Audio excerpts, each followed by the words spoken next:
நான் தமிழன் மா தங்கராசன், நிறுவன தலைவர், வெண்மை தமிழகம் கட்சி.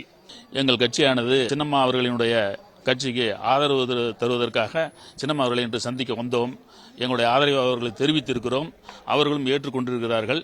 ஆகவே நாங்கள் சந்தோஷமாக சென்று கொண்டிருக்கிறோம். என் பெயர் மனோகரன், மக்களோடு நாம் இயக்கம் மாநில ஒருங்கிணைப்பாளர். சின்னம்மா அவர்கள் அழைக்கும் பட்சத்தில் மக்களோடு நாம் இயக்கத்தில் பயணிக்கின்ற அனைத்து சமுதாய தலைவர்களையும் ஒருங்கிணைத்து மீண்டும் அவர்களை சந்தித்து அவர்கள் அழைக்கும் பட்சத்தில் அவருக்கு ஆதரவு தெரிவித்து தேர்தலில் களப்பணியாற்ற ஆவலோடு உள்ளோம்.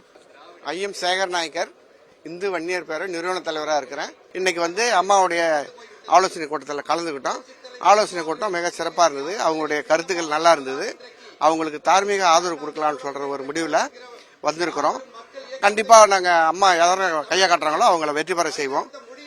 அந்த அம்மாவுக்கு சப்போர்ட்டாக இருப்போன்றது இந்து வன்னியர் பேரவை தமிழகம் புதுவையில் உள்ள அனைத்து இந்து வன்னியர் பேரவை சொந்தங்களும் அம்மாவுக்காக ஓட்டு போட்டு அம்மா கையை காட்டும் வேட்பாளரை வெற்றி பெற செய்ய கடமைப்பட்டுள்ளோம். என் நேம் ஆர் ஜெயக்குமார். நான் விழுப்புரம் மாவட்டம் அமமுக கட்சியின் வழக்கறிஞர் தலைவராக நான் பணிபுரிந்து வந்தேன். சின்னம்மாவை இந்த கட்சியை தாய் காலத்திலிருந்து போன பிள்ளைகளை ஒருங்கிணைக்கணும் என்ற ஒரே எண்ணத்தோட அம்மா என்ன பண்ணிடுறாங்க. அவங்க மேல எந்த ஆக்ஷன் எடுக்காம அவங்க என்னதான் பண்றாங்கன்னு அம்மா பொறுத்திருந்தாங்க, சின்னம்மா பொறுத்திருந்தாங்க. இப்போ நம்ம கட்சி நல்லபடியாக இருக்கிறதுக்காகவே சின்னம்மா அவர்கள் புதிய கட்சி ஆரம்பிச்சுக்கிறாங்க. அதெல்லாம் அம்மாவின் கொள்கையை நல்லபடியாக ஏற்று நாங்கள் எல்லாமே அம்மாவுக்கு வழிகாட்டுதலுக்கு செயல்படுத்த நாங்கள் ஒருங்கிணைத்து திட்டமிடுகிறோம்.